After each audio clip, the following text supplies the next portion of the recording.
नमस्ते प्यारे साथियों, कैसे हैं आप सभी। आशा करता हूं बहुत ही अच्छे होंगे और अच्छे से पढ़ाई कर रहे होंगे।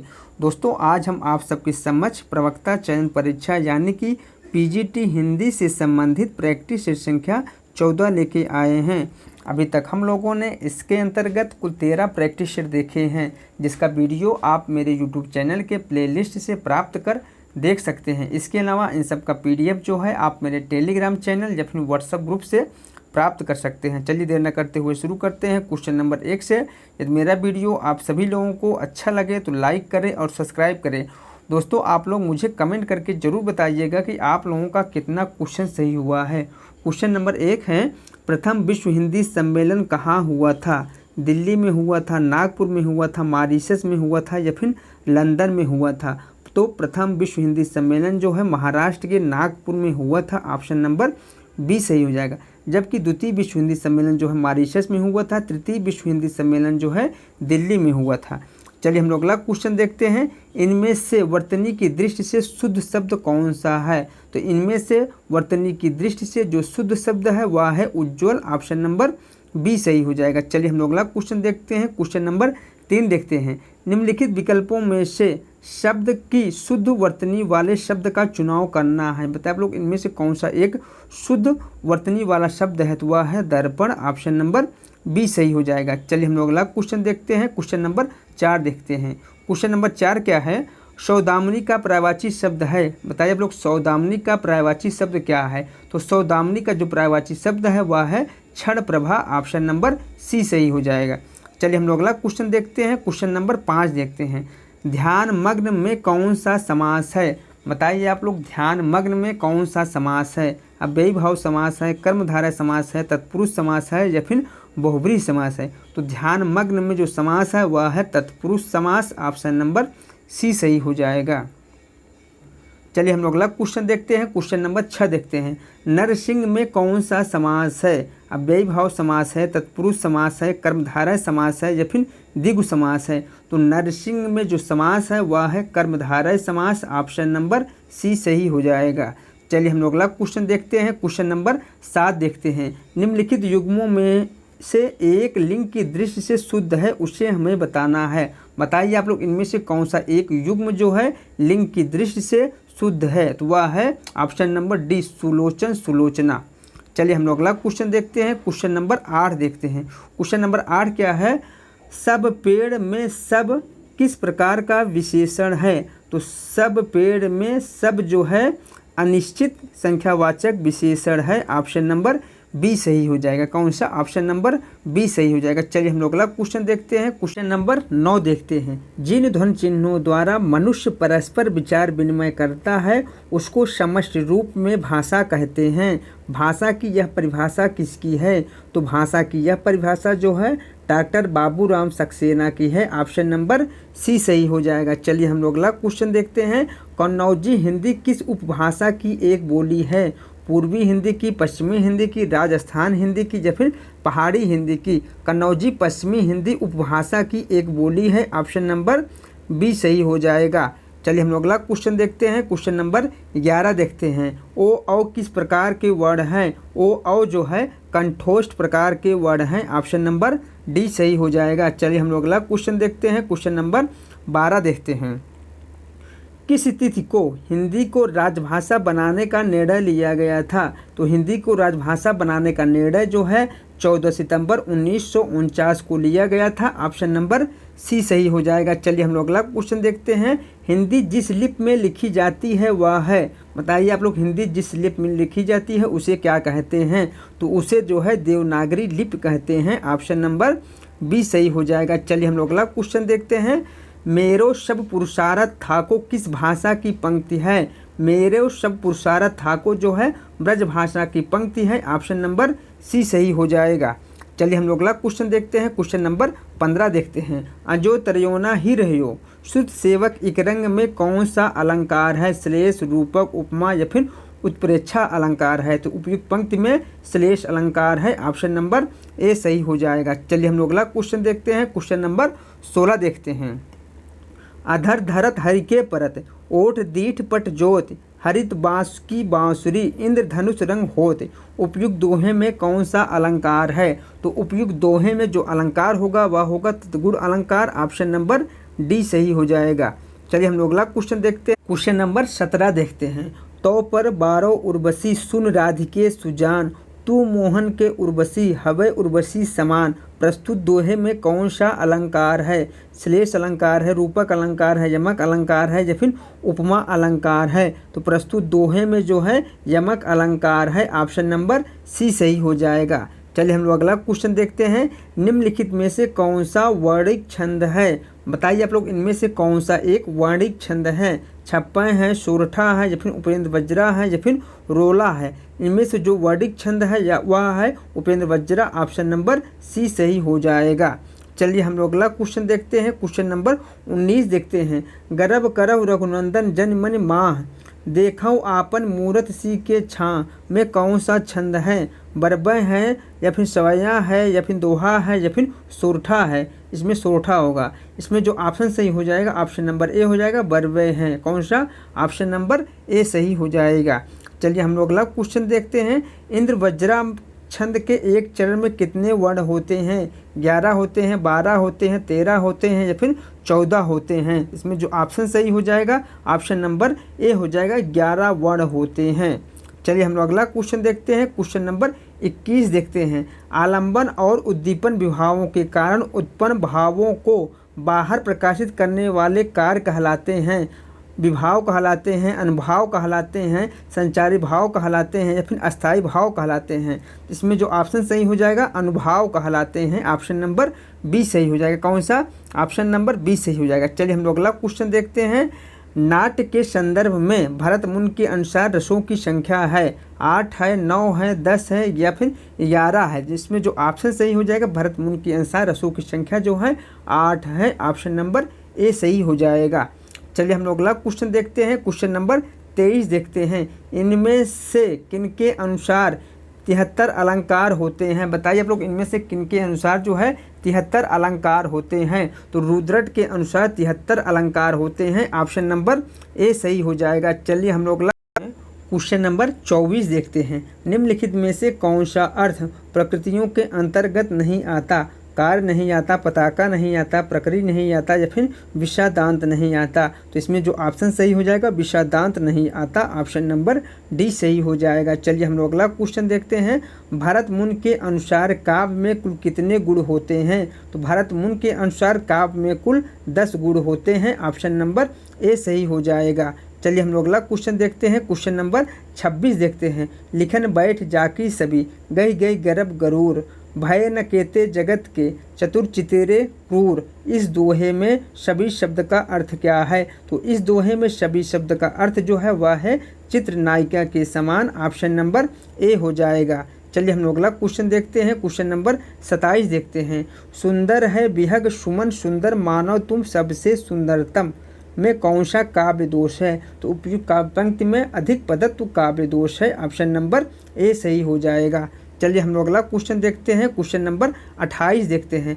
अर्थ वैमल्यम प्रसादा, अर्थ की विमलता ही प्रसाद गुण है। उपयुक्त परिभाषा किस आचार्य की है? तो उपयुक्त परिभाषा जो है वामन का है। ऑप्शन नंबर सी सही हो जाएगा। चलिए हम लोग अगला क्वेश्चन देखते हैं। क्वेश्चन नंबर 29 देखते हैं। रामविलास शर्मा किस विचारधारा के लेखक है? परंपरावादी विचारधारा के लेखक है या फिर शास्त्रीय विचारधारा के लेखक हैं या फिर जनवादी विचारधारा के लेखक हैं या फिर सांस्कृतिक मूल्यवादी विचारधारा के लेखक हैं? तो रामविलास शर्मा जो हैं जनवादी विचारधारा के लेखक हैं। ऑप्शन नंबर सी सही हो जाएगा। कौन सा? ऑप्शन नंबर सी सही हो जाएगा। चलिए हम लोग अगला क्वेश्चन देखते हैं। अधोलिखित में से एक उपन्यास नासिरा शर्मा द्वारा लिखित है, वह कौन सा है? तो वह जो है वह है 7 नदियाँ एक समुंदर। ऑप्शन नंबर सी सही हो जाएगा। चलिए हम लोग अगला क्वेश्चन देखते हैं। क्वेश्चन नंबर 31 देखते हैं। अप्रवासी की यात्राएं नामक कृति के रचनाकार कौन हैं? डॉक्टर नागेंद्र हैं, अभिमन्यु हैं या फिर धर्मवीर भारती हैं या फिर कन्हैया लाल हैं? तो अप्रवासी यात्राएं के लेखक जो हैं वह हैं doctor Nagendra. Option number A सही हो जाएगा। चलिए हम लोग अगला क्वेश्चन देखते हैं। क्वेश्चन नंबर 32 देखते हैं। निम्नलिखित में विष्णु प्रभाकर लिखित यात्रा वृत्त कौन सा है? बताइए आप लोग इनमें से कौन सी एक रचना जो है विष्णु प्रभाकर लिखित यात्राविद विधा की रचना है। घाट घाट का पानी, या फिर ज्योतिपुंज हिमालय, या फिर दरख्तों के पार शाम, या फिर सागर के आर पार। तो इसमें जो ऑप्शन सही हो जाएगा ऑप्शन नंबर बी हो जाएगा, ज्योतिपुंज हिमालय, ऑप्शन नंबर बी सही हो जाएगा। चलिए हम लोग अगला क्वेश्चन देखते हैं। क्वेश्चन नंबर 33 देखते हैं। याद हो कि ना याद हो, संस्मरण कृत के लेखक कौन हैं? राजेंद्र यादव हैं, अजीत कुमार हैं, या फिर काशीनाथ सिंह हैं, या फिर विष्णुकांत शास्त्री हैं। तो इसमें जो ऑप्शन सही हो जाएगा, याद हो कि ना याद हो, संस्मरण कृत के जो रचनाकार हैं वह है Kashinath Singh, option number C सही हो जाएगा। कौन सा? ऑप्शन नंबर सी सही हो जाएगा। चलिए हम लोग अगला क्वेश्चन देखते हैं। क्वेश्चन नंबर 34 देखते हैं। नाटक के लिए रंगमंच होना चाहिए, रंगमंच के लिए नाटक नहीं, यह कथन किसका है? मोहन राकेश का है, मुद्रा राक्षस का है, डॉक्टर रामकुमार वर्मा का है, या फिर जयशंकर प्रसाद का है। तो उपयुक्त जो कथन है यह है जयशंकर प्रसाद जी का, ऑप्शन नंबर डी सही हो जाएगा। कौन सा? ऑप्शन नंबर डी सही हो जाएगा।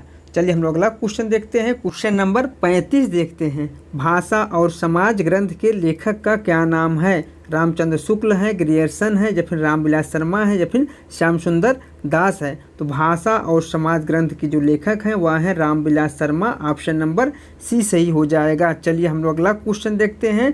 भक्त किसका नाम है? तो भक्त जो है श्रद्धा और प्रेम का योग का नाम जो है भक्ति है, ऑप्शन नंबर ए सही हो जाएगा।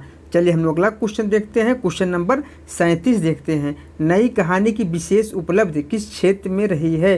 तो नई कहानी की विशेष उपलब्धि जो है बदलते सामाजिक पारिवारिक रिश्तों के चित्रण में रही है, ऑप्शन नंबर ए सही हो जाएगा। चलिए हम लोग अगला क्वेश्चन देखते हैं। क्वेश्चन नंबर 38 देखते हैं। कौन सी कहानी घटना प्रधान है? बताइए आप लोग इनमें से एक कौन सी कहानी जो है घटना प्रधान है? तो वह है पंच परमेश्वर, ऑप्शन नंबर सी सही हो जाएगा। तो दोस्तों आप लोग मुझे कमेंट करके बताइएगा पंच परमेश्वर जो कहानी है यह किसका है। चलिए हम लोग अगला क्वेश्चन देखते हैं। क्वेश्चन नंबर 39 देखते हैं। क्वेश्चन नंबर 39 क्या है? महिला रचनाकारों के निम्नांकित कहानी संग्रहों का प्रकाशन वर्ष के अनुसार सही अनुक्रम कौन सा होगा? इनमें से जो सही अनुक्रम होगा वह है ऑप्शन नंबर बी, यही सच है। यह कहानी का प्रकाशन वर्ष जो है वह है 1966 ईस्वी। इसके लेखक जो हैं वह है मन्नू भंडारी। जोड़ बाकी है, इसका प्रकाशन वर्ष जो है 1981 ईस्वी है। इसके रचनाकार जो हैं शशि प्रभात शास्त्री हैं। उसके बाद एक स्त्री का विद्या गीत, यह जो कहानी है यह है मृणाल पांडे का। इसका जो प्रकाशन वर्ष है वह है 1983 ईस्वी। बोलने वाली औरत, इसका प्रकाशन वर्ष जो है 2000 है। इसके रचनाकार जो है वह है ममता कालिया, इसलिए ऑप्शन नंबर बी सही हो जाएगा। चलिए हम लोग अगला क्वेश्चन देखते हैं। क्वेश्चन नंबर 40 देखते हैं। क्वेश्चन नंबर 40 क्या है? एक छोटा सा मजाक नामक कहानी किसके द्वारा लिखित है? एक छोटा सा मजाक कहानी जो है अंतोन चेखव द्वारा लिखित है, ऑप्शन नंबर सी सही हो जाएगा। चलिए हम लोग अगला है क्वेश्चन नंबर 41 देखते हैं। वारेन हेस्टिंग का सार कहानी की रचना किसने की है? तो वारेन हेस्टिंग का सार कहानी की जो रचनाकार है वह है Uday Prakash, option number C सही हो जाएगा। चलिए हम लोग अगला क्वेश्चन देखते हैं। क्वेश्चन नंबर 42 देखते हैं। चंद्र शर्मा गुलेरी ने कुल 3 कहानियाँ लिखी हैं, वह कौन सी हैं? तो वह है सुखमय का जीवन, बुद्ध का कांटा, उसने कहा था, ऑप्शन नंबर सी सही हो जाएगा। चलिए हम लोग अगला क्वेश्चन देखते हैं। क्वेश्चन नंबर 43 देखते हैं। तीसरी कसम कहानी में गाड़ीवान ने कौन सा सामान न लादने की कसम खाई? कंपनी की औरत, दुल्हन की डोली, चोर बाजारी का सामान, या फिर बांस। तो इसमें जो ऑप्शन सही हो जाएगा ऑप्शन नंबर बी हो जाएगा, दुल्हन की डोली। चलिए हम लोग अगला क्वेश्चन देखते हैं। क्वेश्चन नंबर 44 देखते हैं। शेखर जोशी को उनकी किस रचना के लिए उत्तर प्रदेश हिंदी संस्थान के महावीर प्रसाद पुरस्कार से सम्मानित किया गया? तो इसमें जो ऑप्शन सही हो जाएगा ऑप्शन नंबर बी हो जाएगा, पेड़ की याद। चलिए हम लोग अगला क्वेश्चन देखते हैं। क्वेश्चन नंबर 45 देखते हैं। धरती धन नापना उपन्यास के लेखक कौन हैं? तो धरती धन नापना उपन्यास के जो लेखक हैं वह है जगदीश चंद्र, ऑप्शन नंबर बी सही हो जाएगा। चलिए हम लोग अगला क्वेश्चन देखते हैं। क्वेश्चन नंबर 46 देखते हैं। जिंदगी और गुलाब के फूल किसका कहानी संकलन है? तो जिंदगी और गुलाब के फूल जिसका कहानी संग्रह है वह है ऑप्शन नंबर ए उषा प्रेमदा, ऑप्शन नंबर ए सही हो जाएगा। चलिए हम लोग अगला क्वेश्चन देखते हैं। क्वेश्चन नंबर 47 देखते हैं। क्या स्त्री होना कोई पाप है? उपयुक्त संवाद किस कहानी से संबद्ध है? तो उपयुक्त संवाद जो है जिस कहानी से संबद्ध है उसका नाम है आकाशदीप। ऑप्शन नंबर बी सही हो जाएगा। आकाशदीप कहानी की जो रचनाकार है वह कौन है? तो वह है जयशंकर प्रसाद। चलिए हम लोग अगला क्वेश्चन देखते हैं। क्वेश्चन नंबर 48 देखते हैं। संभवाम युगे युगे नाटक के रचनाकार कौन है? बताइए आप लोग, संभवाम युगे युगे नाटक के जो रचनाकार है वह कौन है? तो वह है जे हरजीत। ऑप्शन नंबर ए सही हो जाएगा। चलिए हम लोग अगला क्वेश्चन देखते हैं। क्वेश्चन नंबर 49 देखते हैं। काम और राम का द्वंद्व किस उपन्यास में चित्रित है? मानस का हंस में, चित्रलेखा में, या फिर खंजर नयन में, या फिर नाचो बहुत गोपाल में? इसमें जो ऑप्शन सही हो जाएगा ऑप्शन नंबर ए हो जाएगा, मानस का हंस में। ऑप्शन नंबर ए सही हो जाएगा। चलिए हम लोग अगला क्वेश्चन देखते हैं। क्वेश्चन नंबर 50 देखते हैं। चंद्रकांता उपन्यास के संबंध में असत्य कथन को चिन्हित कीजिए। बताइए आप लोग, चंद्रकांता उपन्यास के संबंध में इनमें से कौन सा एक कथन जो है असंगत है उसे हमें बताना है। तो इसमें जो ऑप्शन सही हो जाएगा ऑप्शन नंबर सी सही हो जाएगा। कौन सा? ऑप्शन नंबर सी सही हो जाएगा इसमें। चलिए हम लोग अगला क्वेश्चन देखते हैं। क्वेश्चन नंबर 51 देखते हैं। अगर प्रेम खूंखार शेर है तो मैं उससे दूर ही रहूँगी, मैंने तो उसे गाय ही समझ रखा था, मैं प्रेम को संदेह के ऊपर समझती हूँ, यह देह की वस्तु नहीं आत्मा की वस्तु है, संदेह का वहाँ जरा भी स्थान नहीं और हिंसा तो संदेह का ही परिणाम है, वह संपूर्ण आत्मसमर्पण है। ये पंक्तियाँ गोदान उपन्यास में किस पात्र द्वारा कही गई हैं? तो ये पंक्तियाँ गोदान उपन्यास में मालती द्वारा कही गई हैं। ऑप्शन नंबर डी सही हो जाएगा। चलिए हम लोग अगला क्वेश्चन देखते हैं। क्वेश्चन नंबर 52 देखते हैं। प्रेमचंद युग को युग कहने का आधार क्या है? तो प्रेमचंद युग को युग कहने का आधार जो है उपन्यास है। ऑप्शन नंबर डी सही हो जाएगा। चलिए हम लोग अगला क्वेश्चन देखते हैं। क्वेश्चन नंबर 53 देखते हैं। वत्सराज किस विधा की रचना है? कहानी है, निबंध है, नाटक है, या फिर उपन्यास है? तो वत्सराज जो है नाटक विधा की रचना है। ऑप्शन नंबर सी सही हो जाएगा। तो वत्सराज की जो नाटककार हैं वह है लक्ष्मी नारायण मिश्र। चलिए हम लोग अगला क्वेश्चन देखते हैं। क्वेश्चन नंबर 54 देखते हैं। क्वेश्चन नंबर 54 क्या है? एक जमाने में नाटकों को असंभव समझे जाने वाले दृश्यों को भी आज की वैज्ञानिक तकनीक से मंचों पर प्रस्तुत करना सुगम हो चुका है। फिर भी प्रसाद के नाटकों, विशेषता उनके स्कंदगुप्त नाटक को मंचाभिनय अभी भी लोकप्रिय नहीं हो पाया है, क्योंकि नाटक देखने वाली जनता प्रसाद के नाटकीय संवादों की भाषा के स्तर तक नहीं पहुंच पाई। ऑप्शन नंबर सी सही हो जाएगा। चलिए हम लोग अगला क्वेश्चन देखते हैं। क्वेश्चन नंबर 55 देखते हैं। क्वेश्चन नंबर 55 क्या है? क्वेश्चन नंबर 55 है, इनमें से नाग बोरस द्वारा लिखित नाटक कौन सी है? बताइए आप लोग, इनमें से कौन सी एक नाटक जो है नाग बोरस द्वारा लिखित है? वह है खूबसूरत बहू। ऑप्शन नंबर ए सही हो जाएगा।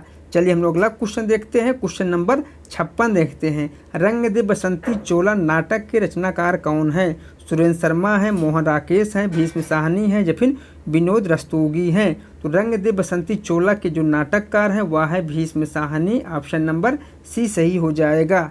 चलिए हम लोग अगला क्वेश्चन देखते हैं। क्वेश्चन नंबर 57 देखते हैं। भाषा ठीक करने से पहले मैं मनुष्यों को ठीक करना चाहता हूँ, समझे? प्रस्तुत संवाद चंद्रगुप्त नाटक के किस पात्र का है?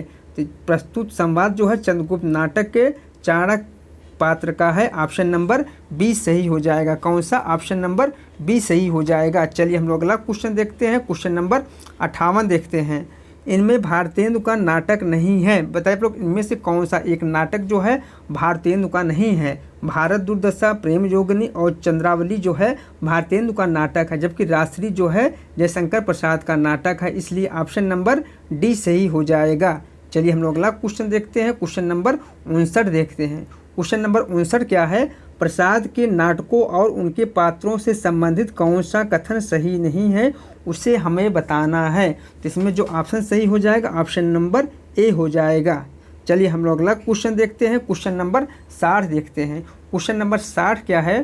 कोणार्क नाटक के रचयिता कौन है? बताइए लोग, कोणार्क नाटक के रचयिता कौन है? उपेंद्र नाथ अस्क हैं, विष्णु प्रभाकर हैं, मोहन राकेश हैं, या फिर जगदीश चंद्र माथुर हैं? इसमें जो ऑप्शन सही हो जाएगा कोणार्क नाटक के जो नाटककार हैं वह है जगदीश चंद्र माथुर। ऑप्शन नंबर डी सही हो जाएगा। चलिए हम लोग अगला क्वेश्चन देखते हैं। क्वेश्चन नंबर 61 देखते हैं। 8वां सर्ग किस विधा की पुस्तक है? उपन्यास है, नाटक है, आत्मकथा है या फिर काव्य संकलन है? तो इसमें जो ऑप्शन सही हो जाएगा 8वां सर्ग जो है नाटक विधा की रचना है। ऑप्शन नंबर बी सही हो जाएगा। इसके नाटककार कौन है? तो इसके नाटककार जो है सुरेंद्र शर्मा है। चलिए हम लोग अगला क्वेश्चन देखते हैं। क्वेश्चन नंबर 62 देखते हैं। निम्न में से कौन सुमेलित नहीं है उसे हमें बताना है। बताइए लोग इनमें से कौन सा एक विकल्प जो है सुमेलित नहीं है? रामदास की हत्या रघुवीर सहाय की रचना है, यह बिल्कुल सही है। कुआनो नदी सर्वेश्वर दयाल सक्सेना की रचना है, यह भी सही है। सतपुरा के जंगल भवानी प्रसाद मिश्र की रचना है, यह भी सही है। संसद से सड़क तक नागार्जुन की रचना ना होकर के धूमिल की रचना है, इसलिए ऑप्शन नंबर डी सही हो जाएगा, क्योंकि पूछा है इसमें सुमेलित नहीं है। चलिए हम लोग अगला क्वेश्चन देखते हैं। क्वेश्चन नंबर 63 देखते हैं। मैं रथ का टूटा हुआ पहिया हूँ लेकिन मुझे फेंको मत, ये किस कवि की पंक्तियाँ हैं? धर्मवीर भारती की, कुंवर नारायण की, नरेश मेहता की या फिर सर्वेश्वर दयाल सक्सेना की? उपयुक्त जो काव्य पंक्तियाँ हैं यह हैं धर्मवीर भारती जी का। ऑप्शन नंबर ए सही हो जाएगा। चलिए हम लोग अगला क्वेश्चन देखते हैं। क्वेश्चन नंबर 64 देखते हैं। आंगन के पार द्वार के रचनाकार कौन हैं? धर्मवीर भारती हैं, प्रभाकर माचवे हैं, सच्चिदानंद हीरानंद वसायन अज्ञे हैं या फिर भारत भूषण अग्रवाल हैं? तो आंगन के पार द्वार के जो रचनाकार हैं वह हैं Sachchidanand Hiranand Vatsyayan Agyeya. Option number C सही हो जाएगा। कौन सा? ऑप्शन नंबर सी सही हो जाएगा। चलिए हम लोग अगला क्वेश्चन देखते हैं। क्वेश्चन नंबर 65 देखते हैं। कुंवर नारायण किस सप्तक के कवि हैं? बताइए आप लोग कुंवर नारायण जो है किस सप्तक के कवि हैं? तार सप्तक के, दूसरे सप्तक के या फिर तीसरा सप्तक के या फिर चौथा सप्तक के? तो कुंवर नारायण जो है तीसरा सप्तक के कवि हैं। ऑप्शन नंबर सी सही हो जाएगा। चलिए हम लोग अगला क्वेश्चन देखते हैं। क्वेश्चन नंबर 66 देखते हैं। कुआनो नदी कविता संग्रह के कवि कौन है? त्रिलोचन है, भारत भूषण अग्रवाल हैं, अज्ञे हैं या फिर सर्वेश्वर दयाल सक्सेना है? तो कुआनो नदी कविता के संग्रह के जो रचनाकार हैं वह है Sarveshwar Dayal Saxena. Option number D सही हो जाएगा। चलिए हम लोग अगला क्वेश्चन देखते हैं। ठंडा लोहा कविता संग्रह के रचनाकार कौन है? तो ठंडा लोहा कविता संग्रह के जो रचनाकार हैं वह हैं Dharamvir Bharati. Option number A सही हो जाएगा। कौन सा? ऑप्शन नंबर ए सही हो जाएगा। चलिए हम लोग अगला क्वेश्चन देखते हैं। क्वेश्चन नंबर 69 देखते हैं। राष्ट्रगीत में भला कौन वह भारत भाग्य विधाता है? फटा सुथन्ना पहने जिसका गुण हर चरना गाता है? उपयुक्त पंक्ति के रचनाकार कौन है? रघुवीर सहाय है, नागार्जुन है, केदारनाथ सिंह है या फिर दिनकर है? उपयुक्त काव्य पंक्तियों के जो रचनाकार हैं वह है रघुवीर सहाय। ऑप्शन नंबर ए सही हो जाएगा। चलिए हम लोग अगला क्वेश्चन देखते हैं। क्वेश्चन नंबर 70 देखते हैं। कविता कहने की आदत नहीं पर कह दूं, वर्तमान समाज में चल नहीं सकता, पूंजी से जुड़ा हुआ हृदय बदल नहीं सकता। ये पंक्तियाँ इनमें से किस कवि की हैं? नागार्जुन की हैं, मुक्तिबोध की हैं, त्रिलोचन शास्त्री की हैं या फिर सुदामा पांडे धूमिल की हैं? तो इसमें जो ऑप्शन सही हो जाएगा उपयुक्त जो काव्य पंक्तियाँ हैं यह मुक्तिबोध की हैं। ऑप्शन नंबर बी सही हो जाएगा। चलिए हम लोग अगला क्वेश्चन देखते हैं। क्वेश्चन नंबर 71 देखते हैं। धर्मवीर भारती की काव्यकृत कनुप्रिया में किसका वर्णन है? तो धर्मवीर भारती कृत कनुप्रिया में राधा के नवीन रूप का वर्णन है। ऑप्शन नंबर ए सही हो जाएगा। चलिए हम लोग अगला क्वेश्चन देखते हैं। क्वेश्चन नंबर 72 देखते हैं। एक दूसरे से भिन्न भिन्न नए नए विचारों एवं रचना शैलियों के जो 7 कवि प्रयोगवाद के कवि के रूप में प्रसिद्ध हुए उनकी कविताओं के संग्रह का सही नाम था? तो उनका जो सही नाम था वह था तार सप्तक। ऑप्शन नंबर डी सही हो जाएगा। चलिए हम लोग अगला क्वेश्चन देखते हैं। क्वेश्चन नंबर 73 देखते हैं।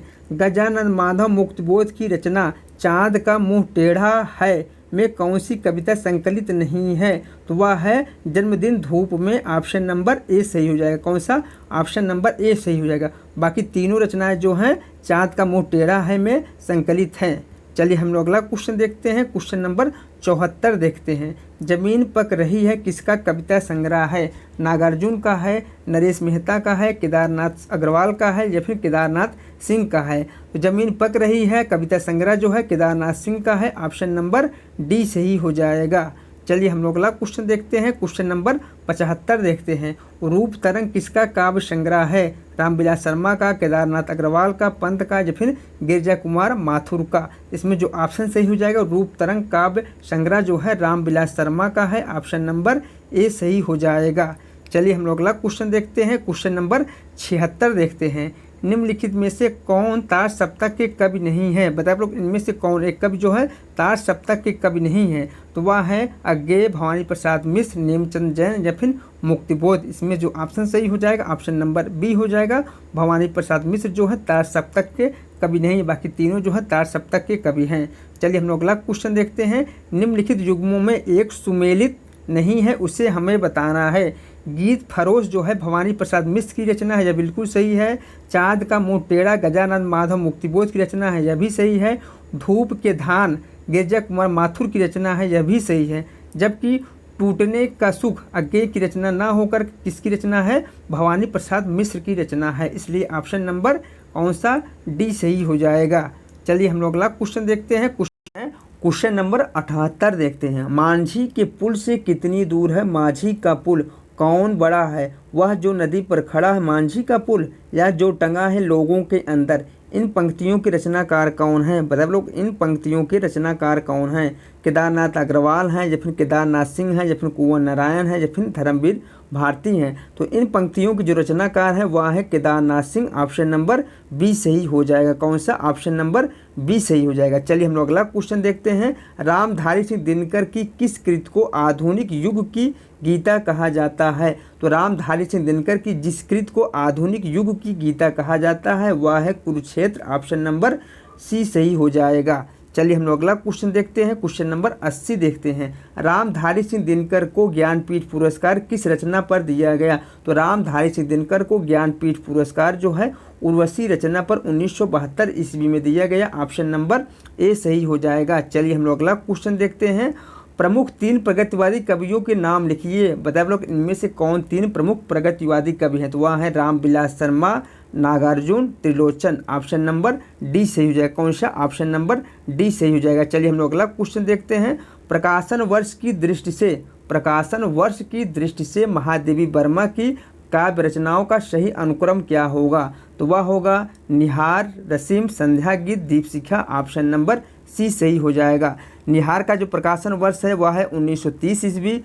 रसीम का प्रकाशन वर्ष जो है वह है 1932 ईस्वी। जबकि संध्या गीत का प्रकाशन वर्ष जो है वह है 1936 ईस्वी।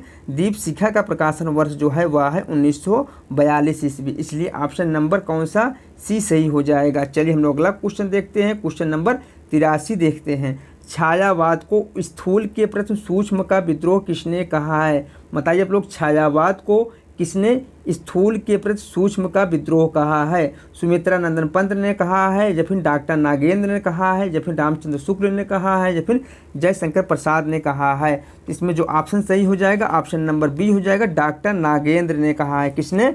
डॉक्टर नागेंद्र ने कहा है। चलिए हम लोग अगला क्वेश्चन देखते हैं। क्वेश्चन नंबर 84 देखते हैं। इस समय तो भारतीय पुरुष जैसे अपने मनोरंजन के लिए रंग बिरंगे पक्षी पाल लेता है, उपयोग के लिए गाय और घोड़ा पाल लेता है, उसी प्रकार वह एक स्त्री को पालता है तथा पालित पक्षियों के समान ही वह उसके शरीर मन पर अधिकार समझता है। उपयुक्त कथन किसका है? महादेवी वर्मा का है, प्रभा खेतान का है, अनामिका का है या फिर मैत्री पुष्पा का है?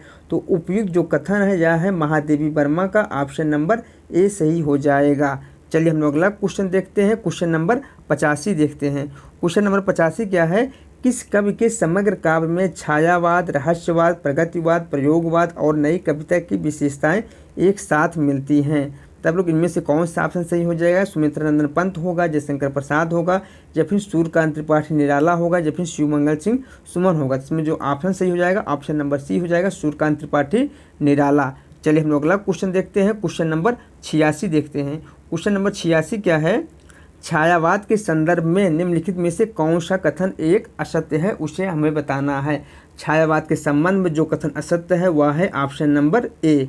चलिए हम लोग अगला क्वेश्चन देखते हैं। क्वेश्चन नंबर 87 देखते हैं। शत्रु मेरा बन गया है, छल रहित व्यवहार मेरा। उक्त पंक्ति किस कृति से ली गई है? मधुशाला से ली गई है, मधुबाला से ली गई है, मधुकलश से ली गई है या फिर पलाशवन से ली गई है? तो उपयुक्त पंक्ति जो है हरिवंश राय बच्चन कृत मधुकलश से ली गई है। ऑप्शन नंबर डी सही हो जाएगा। चलिए हम लोग अगला क्वेश्चन देखते हैं। क्वेश्चन नंबर 88 देखते हैं।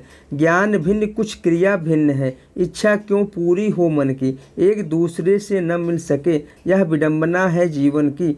उपयुक्त पंक्ति कामायनी के किस सर्ग से ली गई है, चिंता से ली गई है, कर्म से ली गई है, या फिर संघर्ष से ली गई है, या फिर रहस्य ली गई है। उपयुक्त पंक्ति जो है कामायनी के रहस्य सर्ग से लिया गया है। ऑप्शन नंबर डी सही हो जाएगा। चलिए हम लोग अगला क्वेश्चन देखते हैं। पेट पीठ दोनों मिलकर हैं एक, चल रहा लकुटिया टेक, इन पंक्ति में व्यक्त हुई है। तो इन पंक्ति में क्या व्यक्त हुआ है, भिक्षुक वर्ग की दयनीय स्थिति। ऑप्शन नंबर सी सही हो जाएगा। चलिए हम लोग अगला क्वेश्चन देखते हैं। क्वेश्चन नंबर 90 देखते हैं। एक दिन सहसा सिंधु अपार, लगा टकराने नगतल क्षुब्ध, अकेला यह जीवन निरुपाय, आज तक घूम रहा विश्रब्द। कामायनी से उद्धृत इन पंक्तियों के लिए कौन सा कथन सही है। तो इनमें जो सही ऑप्शन हो जाएगा ऑप्शन नंबर डी हो जाएगा। श्रद्धा सर्ग मन को श्रद्धा का प्रत्युत्तर। ऑप्शन नंबर डी सही हो जाएगा। चलिए हम लोग अगला क्वेश्चन देखते हैं। क्वेश्चन नंबर 91 देखते हैं। वह हृदय नहीं पत्थर है जिसमें स्वदेश का प्यार नहीं, यह प्रसिद्ध काव्य पंक्ति निम्नलिखित में से किस कवि द्वारा रचित है। मतलब लोग इंडिया का जो प्रसिद्ध पंक्ति है किस कवि द्वारा रचित है। गजा प्रसाद शुक्ल स्नेही के द्वारा, मैथिली शरण गुप्त के द्वारा, माखनलाल चतुर्वेदी के द्वारा, या फिर पंडित राम नरेश त्रिपाठी के द्वारा। तो उपयुक्त जो काव्य पंक्ति है गजा प्रसाद शुक्ल स्नेही के द्वारा रचित है। ऑप्शन नंबर ए सही हो जाएगा। चलिए हम लोग अगला क्वेश्चन देखते हैं। क्वेश्चन नंबर 92 देखते हैं। निम्न कृतियों में कौन सी भारतेंदु हरिश्चंद्र की काव्य कृति नहीं है। प्रेम मल्लिका नहीं है, प्रेम सरोवर नहीं है, प्रेम फुलवारी नहीं है, या फिर प्रेम पुष्पावली नहीं है। तो प्रेम पुष्पावली जो है प्रताप नारायण मिश्र की रचना है, इसलिए ऑप्शन नंबर डी सही हो जाएगा। चलिए हम लोग अगला क्वेश्चन देखते हैं। राजा जयसिंह के दरबारी कवि कौन थे। तो राजा जयसिंह के जो दरबारी कवि थे वह थे बिहारी। ऑप्शन नंबर बी सही हो जाएगा। चलिए हम लोग अगला क्वेश्चन देखते हैं। बाण भट्ट की आत्मकथा सर्वप्रथम किस पत्रिका में प्रकाशित हुई। हिंदी नवजीवन में, रूपाभ में, विशाल भारत में, या फिर हंस में। तो बाण भट्ट की आत्मकथा सर्वप्रथम जिस पत्रिका में प्रकाशित हुआ उसका नाम था विशाल भारत। ऑप्शन नंबर सी सही हो जाएगा। चलिए हम लोग अगला क्वेश्चन देखते हैं। क्वेश्चन नंबर 95 देखते हैं। प्रेम की पीर ही को लेकर इनकी वाणी का प्रादुर्भाव हुआ। आलोचक रामचंद्र शुक्ल का यह कथन रीत काल के किस कवि के संदर्भ में है। घनानंद के संदर्भ में, मतीराम के संदर्भ में, या फिर केशवदास के संदर्भ में, या फिर रसनिधि के संदर्भ में। तो इसमें जो ऑप्शन सही हो जाएगा ऑप्शन नंबर कौन सा, ऑप्शन नंबर ए हो जाएगा। घनानंद के संबंध में है यह कथन जो है रामचंद्र शुक्ल का। चलिए हम लोग अगला क्वेश्चन देखते हैं। क्वेश्चन नंबर 96 देखते हैं। लिखन बैठ जाकी सभी, गही गही गरब गरूर, भय न केते जगत के चतुर चितेरे कूर। उपयुक्त दोहे के संदर्भ में बताइए कि निम्नलिखित में से किस कारण से चित्रकार नायिका की छवि को चित्रित करने में सफल नहीं हो पाते थे। तो इसमें जो ऑप्शन सही हो जाएगा ऑप्शन नंबर बी हो जाएगा। चित्र बनाकर जब मिलाया तब तक रूप नए स्वरूप में बदल गया। ऑप्शन नंबर बी सही हो जाएगा। चलिए हम लोग अगला क्वेश्चन देखते हैं। क्वेश्चन नंबर 57 देखते हैं। क्वेश्चन नंबर 57 क्या है।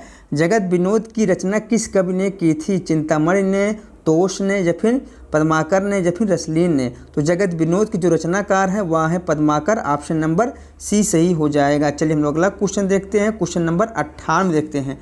हिंदी की रस रीति परंपरा का प्रस्थान ग्रंथ कौन सा है। रसिक प्रिया है, रस पीयूष निधि है, या फिर हित तरंगड़ी है, या फिर रस रत्नाकर है। तो हिंदी की रस रीत परंपरा का प्रस्थान जो ग्रंथ है वह है रसिक प्रिया। ऑप्शन नंबर ए सही हो जाएगा। इसके रचनाकार केशवदास हैं। चलिए हम लोग अगला क्वेश्चन देखते हैं। क्वेश्चन नंबर 99 देखते हैं। इनमें से कौन सा कवि रीत मुक्त कवि नहीं है। घनानंद, दोस्तों यहाँ पर घनानंद होगा, या फिर आलम नहीं है, या फिर बोधा नहीं है, या फिर बिहारी नहीं है। तो इनमें से जो रीत मुक्त कवि नहीं है वह है बिहारी। ऑप्शन नंबर डी सही हो जाएगा। बिहारी जो है रीत सिद्ध कवि है, जबकि तीनों जो हैं इसके अलावा रीत मुक्त कवि हैं। चलिए हम लोग अगला क्वेश्चन देखते हैं। क्वेश्चन नंबर 100 देखते हैं। सीख लीनो मीन मृग खंजन कमल नयन, सीख लीने जस ओ प्रताप को कहानो है। ये पंक्तियाँ किस कवि की हैं। ठाकुर की हैं, घनानंद की हैं, द्विजदेव की हैं, या फिर मतीराम की है। तो उपयुक्त जो काव्य पंक्ति है यह है ठाकुर जी का। ऑप्शन नंबर ए सही हो जाएगा। चलिए हम लोग अगला क्वेश्चन देखते हैं। क्वेश्चन नंबर 101 देखते हैं। सघन कुंज छाया सुखद, शीतल मंद समीर, किसकी काव्य पंक्ति है? पद्माकर की है, बिहारी की है, घनानंद की है या फिर रसखान की है? तो उपयुक्त जो काव्य पंक्ति है यह है बिहारी जी का, ऑप्शन नंबर बी सही हो जाएगा। चलिए हम लोग अगला क्वेश्चन देखते हैं। क्वेश्चन नंबर 102 देखते हैं। देवकृत देवचरित किसके जीवन से संबंधित प्रबंध काव्य है? राम के जीवन से संबंधित या फिर कृष्ण के जीवन से संबंधित या फिर इंद्र के जीवन से संबंधित या फिर शिव के जीवन से संबंधित? तो देवकृत देवचरित जो है कृष्ण के जीवन से संबंधित प्रबंध काव्य है, ऑप्शन नंबर बी सही हो जाएगा। चलिए हम लोग अगला क्वेश्चन देखते हैं। क्वेश्चन नंबर 103 देखते हैं। बिहारी की भाषा चलती होने पर भी साहित्यिक है, यह कथन किसका है? डॉक्टर नागेंद्र का है, बच्चन सिंह का है, हजारी प्रसाद द्विवेदी का है या फिर रामचंद्र शुक्ल जी का है?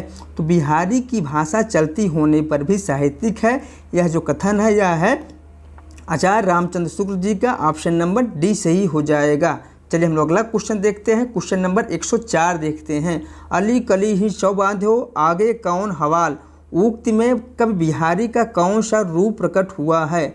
तो उक्त पंक्ति में बिहारी का उद्बोधक रूप प्रकट हुआ है, ऑप्शन नंबर सी सही हो जाएगा। कौन सा? ऑप्शन नंबर सी सही हो जाएगा। चलिए हम लोग अगला क्वेश्चन देखते हैं। क्वेश्चन नंबर 105 देखते हैं। निम्नलिखित में से कौन सी रचना सेनापति की है? रसराज है, कवित रत्नाकर है या फिर राम रसायन है या फिर भाव विलास है?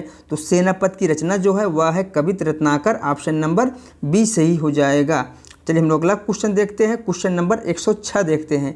निम्नलिखित में से कौन से कवि वीर रस की कविता के लिए जाने जाते हैं? बिहारी जाने जाते हैं, केशव जाने जाते हैं, मतीराम जाने जाते हैं या फिर भूषण जाने जाते हैं? तो वीर रस की कविता के लिए जो कवि जाने जाते हैं वह है भूषण कवि, ऑप्शन नंबर कौन सा? डी सही हो जाएगा। चलिए हम लोग अगला क्वेश्चन देखते हैं। क्वेश्चन नंबर 107 देखते हैं। सूरदास कृष्ण भक्त के किस संप्रदाय में दीक्षित थे? चैतन्य संप्रदाय में दीक्षित थे, राधा वल्लभ संप्रदाय में दीक्षित थे, वल्लभ संप्रदाय में दीक्षित थे या फिर सखी संप्रदाय में दीक्षित थे? तो सूरदास जो है वल्लभ संप्रदाय में दीक्षित थे, ऑप्शन नंबर सी सही हो जाएगा। कौन सा? ऑप्शन नंबर सी सही हो जाएगा। चलिए हम लोग अगला क्वेश्चन देखते हैं। क्वेश्चन नंबर 108 देखते हैं। सूरदास ने अपनी किस कृत के अंत के पद में अपनी वंश परंपरा का परिचय दिया है? सूरसागर में, सूरसरावली में, साहित्य लहरी में या फिर इनमें से कोई नहीं? इसमें जो सही ऑप्शन हो जाएगा ऑप्शन नंबर सी हो जाएगा, साहित्य लहरी में। चलिए हम लोग अगला क्वेश्चन देखते हैं। क्वेश्चन नंबर 109 देखते हैं। प्रेम वाटिका किसकी काव्यकृति है? रसखान की है, नागरी दास की है, आलम की है या फिर भारतेंदु हरिश्चंद्र की है? तो प्रेम वाटिका जो है रसखान की रचना है, ऑप्शन नंबर ए सही हो जाएगा। चलिए हम लोग अगला क्वेश्चन देखते हैं। क्वेश्चन नंबर 110 देखते हैं। आचार्य रामचंद्र शुक्ल ने गोस्वामी तुलसीदास द्वारा रचित ग्रंथों की संख्या कितनी मानी है? 10 मानी है, 12 मानी है या फिर 5 मानी है या फिर 7 मानी है? तो आचार्य रामचंद्र शुक्ल ने गोस्वामी तुलसीदास की ग्रंथों की संख्या जो है 12 मानी हुई है, ऑप्शन नंबर बी सही हो जाएगा। चलिए हम लोग अगला क्वेश्चन देखते हैं। क्वेश्चन नंबर 11 देखते हैं। तुलसीदास की कौन सी रचना ब्रजभाषा में है? जानकी मंगल है, कवितावली है, बरवे रामायण है या फिर रामलला लहछू है? इसमें जो ऑप्शन सही हो जाएगा ऑप्शन नंबर कौन सा? ऑप्शन नंबर बी हो जाएगा। कवितावली जो है ब्रजभाषा में रचित रचना है, इसलिए ऑप्शन नंबर कौन सा? बी सही हो जाएगा। चलिए हम लोग अगला देखते हैं। क्वेश्चन नंबर 112 देखते हैं। केशव कही न जाय का कहिए, देखत तब रचना विचित अति समुझ मन ही मन रहिए के रचयिता हैं? तुलसीदास हैं, रहीमदास हैं, केशव दास हैं या फिर भारतेंदु हरिश्चंद्र हैं? तो उपयुक्त काव्य पंक्ति के जो रचनाकार हैं वह है तुलसीदास, ऑप्शन नंबर ए सही हो जाएगा। चलिए हम लोग अगला क्वेश्चन देखते हैं। तुलसीदास ने कलयुग का वर्णन कवितावली के किस कांड में किया है? उत्तर कांड में, लंका कांड में, सुंदर कांड में या फिर बाल कांड में? तो तुलसीदास ने कलयुग का वर्णन जो है उत्तर कांड में किया हुआ है, ऑप्शन नंबर ए सही हो जाएगा। चलिए हम लोग अगला क्वेश्चन देखते हैं। रौजतुल हकायक के रचयिता हैं? शेख नबी हैं, कासिम शाह हैं, नूर मोहम्मद हैं या फिर उस्मान हैं? तो रौजतुल हकायक के जो रचनाकार हैं वह है नूर मोहम्मद, ऑप्शन नंबर सी सही हो जाएगा। चलिए हम लोग अगला क्वेश्चन देखते हैं। क्वेश्चन नंबर 115 देखते हैं। निम्नलिखित में से कौन सी पुस्तक जायसी की नहीं है? मृगावती नहीं है, पद्मावत नहीं है, आखिरी कलाम नहीं है या फिर अखरावट नहीं है? मलिक मोहम्मद जो जायसी की रचना नहीं है वह है मृगावती, ऑप्शन नंबर ए सही हो जाएगा। मृगावती के जो रचनाकार हैं वह है कुतुबन। चलिए हम लोग अगला क्वेश्चन देखते हैं, क्वेश्चन नंबर 116 देखते हैं। जन्म काल के अनुसार निम्नलिखित कवियों का सही अनुक्रम क्या है? तो इसमें जो सही ऑप्शन होगा ऑप्शन नंबर सी हो जाएगा, कबीर दास, गुरु नानक, दादू दयाल, मलूक दास, ऑप्शन नंबर सी सही हो जाएगा। चलिए हम लोग अगला क्वेश्चन देखते हैं, क्वेश्चन नंबर 117 देखते हैं। दार्शनिक विचारधारा की दृष्टि से भेदवादी विचारधारा से संबंधित संत हैं? गुरु नानक हैं, मलूक दास हैं, कबीर हैं या फिर दादू दयाल हैं? तो इसमें जो ऑप्शन सही हो जाएगा ऑप्शन नंबर ए हो जाएगा, गुरु नानक। चलिए हम लोग अगला क्वेश्चन देखते हैं, क्वेश्चन नंबर 118 देखते हैं। कबीर के काव्य की प्रमुख प्रवृत्ति नहीं है, संबोधन परकता नहीं है, खंडनात्मकता नहीं है, बहुश्रुतता नहीं है या फिर शास्त्र अनुमोदन नहीं है। तो कबीर के काव्य की प्रमुख प्रवृत्ति जो नहीं है वह है शास्त्र अनुमोदन, ऑप्शन नंबर डी सही हो जाएगा। चलिए हम लोग अगला क्वेश्चन देखते हैं, क्वेश्चन नंबर 119 देखते हैं। सिद्ध साहित्य के अंतर्गत 84 सिद्धों की वे साहित्यिक रचनाएं आती हैं जो तत्कालीन लोक भाषा हिंदी में लिखी गई, ऑप्शन नंबर डी सही हो जाएगा। चलिए हम लोग अगला क्वेश्चन देखते हैं, क्वेश्चन नंबर 120 देखते हैं। निम्नलिखित में से कौन सा विद्वान पृथ्वीराज रासो को सर्वथा अप्रमाणिक ग्रंथ मानने वालों में शामिल नहीं है? तो वह है Mohanlal Vishnulal Pandya, option number B सही हो जाएगा। कौन सा? ऑप्शन नंबर बी सही हो जाएगा। चलिए हम लोग अगला क्वेश्चन देखते हैं, क्वेश्चन नंबर 121 देखते हैं। डिंगल कवियों की वीर गाथाएं, निर्गुणिया संतों की वाणियाँ, कृष्ण भक्त या रागन व भक्ति मार्ग के साधकों के पद, राम भक्त या वैधि भक्ति मार्ग के उपासकों की कविताएं, सूफी साधना से पुष्ट मुसलमान कवियों के तथा ऐतिहासिक हिंदू कवियों के रोमांस और रीत काव्य, ये 6 धाराएं। अपभ्रंश कविता का स्वाभाविक विकास है, यह कथन किसका है? रामचंद्र शुक्ल का है, हजारी प्रसाद द्विवेदी का है, रामविलास शर्मा का है या फिर राहुल संकृत्यायन का है? तो उपयुक्त कथन जो है हजारी प्रसाद द्विवेदी जी का है, ऑप्शन नंबर बी सही हो जाएगा। कौन सा? ऑप्शन नंबर बी सही हो जाएगा। चलिए हम लोग अगला क्वेश्चन देखते हैं, क्वेश्चन नंबर 122 देखते हैं। हिंदी साहित्य के इतिहास का काल विभाजन करते हुए आचार्य रामचंद्र शुक्ल ने प्रथम काल का नामकरण वीर गाथा काल किया है। हजारी प्रसाद द्विवेदी ने इसे क्या नाम दिया है? आदिकाल नाम दिया है, सिद्धकाल नाम दिया है, चारण काल नाम दिया है या फिर अपभ्रंश काल नाम दिया है? तो हजारी प्रसाद द्विवेदी ने इसका नाम जो है आदिकाल नाम दिया है, ऑप्शन नंबर ए सही हो जाएगा। कौन सा? ऑप्शन नंबर ए सही हो जाएगा। चलिए हम लोग अगला क्वेश्चन देखते हैं, क्वेश्चन नंबर 123 देखते हैं। The modern vernacular literature of Hindustan के लेखक कौन हैं? जॉर्ज ग्रियर्सन हैं, गारसा दत्तासी हैं, शिव सिंह सेगर हैं या फिर सुखदेव बिहारी मिश्र हैं? तो the modern vernacular literature of Hindustan के जो लेखक हैं वह हैं George Grierson, option number A सही हो जाएगा। कौन सा? ऑप्शन नंबर ए सही हो जाएगा। चलिए हम लोग अगला क्वेश्चन देखते हैं, क्वेश्चन नंबर 124 देखते हैं। क्वेश्चन नंबर 124 क्या है? आचार्य रामचंद्र शुक्ल ने परिप्रवास की निम्नलिखित में से किस विशेषता का उल्लेख नहीं किया है? इसमें जो ऑप्शन सही हो जाएगा ऑप्शन नंबर बी हो जाएगा। चलिए हम लोग अगला क्वेश्चन देखते हैं, क्वेश्चन नंबर 125 देखते हैं और इस प्रैक्टिस सेट का लास्ट क्वेश्चन देखते हैं। कमायनी में कुल कितने सर्ग हैं? बताइए आप लोग, कमायनी में कुल कितने सर्ग हैं? 13 सर्ग हैं, 21 सर्ग हैं, 15 सर्ग हैं या फिर 16 सर्ग हैं? तो कमायनी में कुल 15 सर्ग हैं, ऑप्शन नंबर सी सही हो जाएगा। ठीक दोस्तों, मेरा यह प्रैक्टिस सेट यहीं समाप्त हो रहा है। यदि मेरा वीडियो आप सभी लोगों को अच्छा लगा हो तो लाइक करें और सब्सक्राइब करें। दोस्तों आप लोग मुझे कमेंट करके ज़रूर बताइएगा कि आप लोगों का कितना क्वेश्चन सही हुआ है।